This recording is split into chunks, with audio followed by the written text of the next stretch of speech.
Good morning students, आपका स्वागत है मेरी क्लास में फिर से एक बार। और आज मेरी थर्ड क्लास है। पहली क्लास में हम लोगों ने इंग्लिश का इंट्रोडक्शन पढ़ा था और दूसरी क्लास में हम लोगों ने रूल्स पढ़े थे कि कोई भी सेंटेंस कैसे बनाएंगे, चाहे वो पास्ट कंटिन्यूस का है, प्रेजेंट कंटिन्यूस का है, फ्यूचर परफेक्ट का है, किसी भी टेंस का है, उसको हम कैसे बनाएंगे। कि कोई भी सेंटेंस सिंपल है, नेगेटिव है, इंटरोगेटिव है, अगर वो ऐसे सेंटेंसेस हैं तो कैसे बनाएंगे। हम उन चीज़ों के बारे में हम लोगों ने फॉर्मूला के बारे में पढ़ा था। ठीक है, आज पढ़ेंगे हम टेंस के बारे में। ठीक है, देखिए आज क्लास है कंटिन्यूस टेंसेस। आज जो 3 कंटिन्यूस होते हैं हमारे, प्रेजेंट कंटिन्यूस, पास्ट कंटिन्यूस और फ्यूचर कंटिन्यूस, उन तीनों टेंसों के बारे में पढ़ेंगे हम। ठीक है, चलिए तो स्टार्ट करते हैं। ये है, आज पढ़ेंगे प्रेजेंट कंटिन्यूस, पास्ट कंटिन्यूस और फ्यूचर कंटिन्यूस। आप देख रहे होंगे अपनी स्क्रीन पर। ठीक है, चलिए बढ़ते हैं प्रेजेंट कंटिन्यूस की तरफ।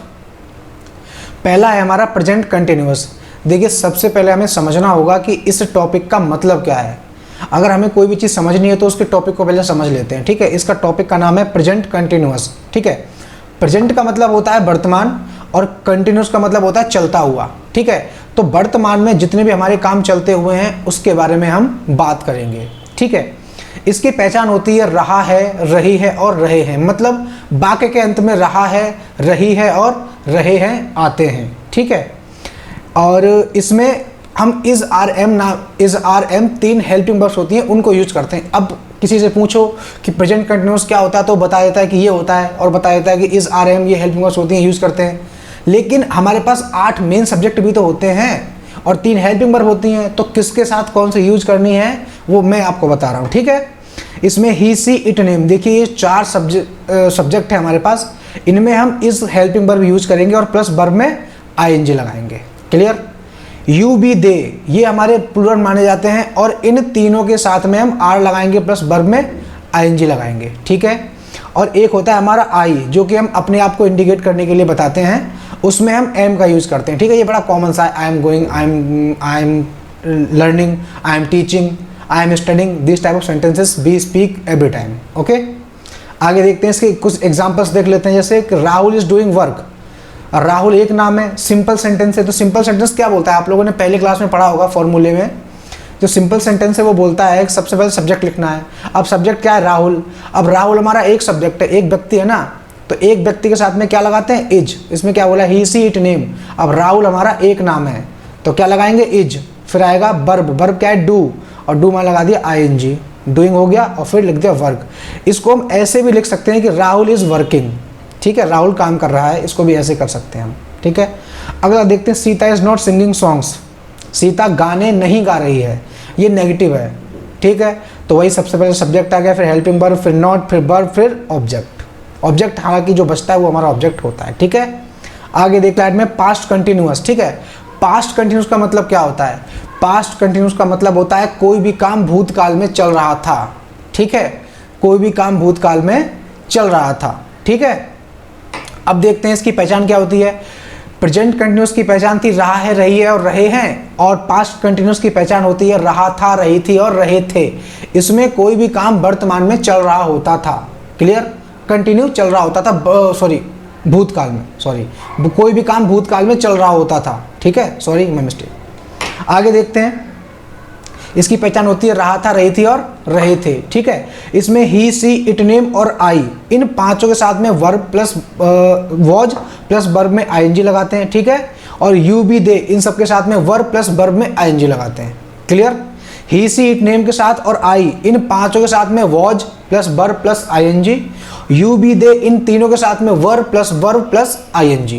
क्लियर, जैसा कि आपकी स्क्रीन पे देख पा रहे हैं, आपको स्क्रीन पे देख के पढ़ने में और ज़्यादा आसानी होगी। ठीक है, ये देखिए इसके एग्जांपल्स देखते हैं। राज वॉज वॉचिंग मूवी, एक लड़का है राज, वो मूवी देख रहा था। I was not fighting with him, मैं उसके साथ लड़ाई नहीं कर रहा था, या फिर मैं उसके साथ नहीं लड़ रहा था। ठीक है, there were they singing, what were they singing, वे क्या गा रहे थे। ठीक है, वॉट वर दे सिंगिंग, वे क्या गा रहे थे। और एग्जाम्पल इसको आप पढ़ना, आपको और बेटर समझ में आएगा। ठीक है, आगे देखते हैं क्या है, आगे है फ्यूचर कंटिन्यूअस। ठीक है, फ्यूचर कंटिन्यूअस। अब फ्यूचर कंटिन्यूअस का मतलब क्या होता है, फ्यूचर का मतलब होता है भविष्य काल, और कंटिन्यूअस का मतलब होता है चलता हुआ। भविष्य काल में कोई भी काम चलता हुआ। अब आप देख रहे होंगे ये भविष्य की बात हो रही है, कोई भी काम चल रहा होगा तो आपको समझने में दिक्कत होगी कुछ लोगों की कि सर कैसे हो सकता है, क्या हो सकता है। तो मैं आपको बता दूं कि कभी कभी क्या होता है कि हम लोग बोलते हैं कि चलो यार हम लोग घूमने चलते हैं और अपने उस दोस्त को फ़ोन कर लेते हैं, ठीक है। सपोज दैट हमारे एक दोस्त का नाम है राहुल, हम बोलते हैं कि चलो राहुल को फ़ोन कर लेते हैं। तो हम में से एक बोलता है कि यार राहुल को फ़ोन मत करो, वो अभी पढ़ रहा होगा, ठीक है, वो अभी पढ़ रहा होगा या फिर वह अभी सो रहा होगा, ठीक है। तो ऐसे ही बात होती हैं जो उनके बारे में हम बात करेंगे, ठीक है। इसकी पहचान होती है रहा होगा, रही होगी और रहे होंगे। और कभी कभी रहा नहीं आता है, सिर्फ होगा आ जाता है। जैसे गाय खड़ी होगी, ठीक है, गाय खड़ी होगी, तो इसमें भी हम आईएनजी लगाएंगे और बिल भी लगाएंगे, लेकिन इसमें रहा होगा नहीं आ रहा है। तो कंफ्यूज मत होना, बस इसका हमें मतलब निकल के आता है कि कोई भी काम फ्यूचर में चल रहा होगा, ठीक है। क्लियर, चलिए आगे देखते हैं। इसमें he, she, it, name, I, you, we, they और कोई भी सब्जेक्ट हो उसके साथ में हमारे पास 3 चीज़ें दी गई हैं। बिल भी दी गई है, वुड भी दी गई है और मे भी दी गई है। इन तीनों का यूज करते हैं, प्लस वर्ब लगाते हैं और उसमें लगाते हैं आईएनजी।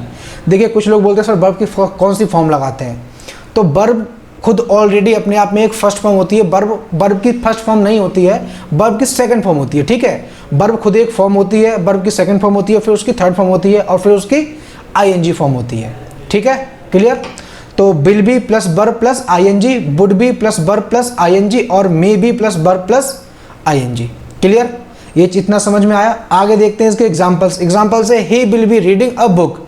अब देखो वह एक किताब पढ़ रहा होगा, ही will be reading a book, ये सिंपल सेंटेंस है। तो सिंपल सेंटेंस का फॉर्मूला क्या बोलता है, सबसे पहले सब्जेक्ट, तो सब्जेक्ट हमने लिख लिया ही। फिर बोलता है हेल्पिंग वर्ब, अब हेल्पिंग वर्ब क्या लगाएंगे, will be, he will be reading a book, verb आ गई और उसके बाद में जो बचा हुआ हमारा वो आ गया, ठीक है। अब देखते हैं प्रिया वुड बी कुकिंग फूड, प्रिया एक लड़की है वो खाना पका रही होगी, ठीक है, प्रिया वुड बी कुकिंग फूड। अगला देखते हैं child will not be playing in street, बच्चा गली में नहीं खेल रहा होगा। अब आप एक चीज़ देख रहे होंगे, बाकी जो एक इंटरोगेटिव भी दिया हुआ है कि how will you be coming from there, तुम वहाँ से कैसे आ रहे होंगे, ठीक है। तो आप एक चीज़ देख रहे होंगे, अगर गौर कर पा रहे होंगे तो सिंपल सेंटेंसों में विल बी और वुड बी एक साथ आया है, लेकिन नेगेटिव में विल और बी के बीच में नॉट आ गया है और इंटरोगेटिव में विल और बी के बीच में सब्जेक्ट आ गया हमारा, ठीक है। तो ये ग्रामेटिकली नियम होता है, ठीक है। जब भी सुनो, जब भी 2 वर्ड की कोई भी हेल्पिंग वर्ब होती है और वो किसी भी टेंस में हो, तो सिंपल सेंटेंस में तो वो दोनों वर्ड एक साथ आते हैं, जैसे कि इसमें दिखाया गया हुआ है विल बी और वुड बी। और नेगेटिव में 2 वर्डों के बीच में नॉट आ जाता है, जैसे इसमें दिखाया गया child will not be playing in street, इसमें दिख रहा है ना।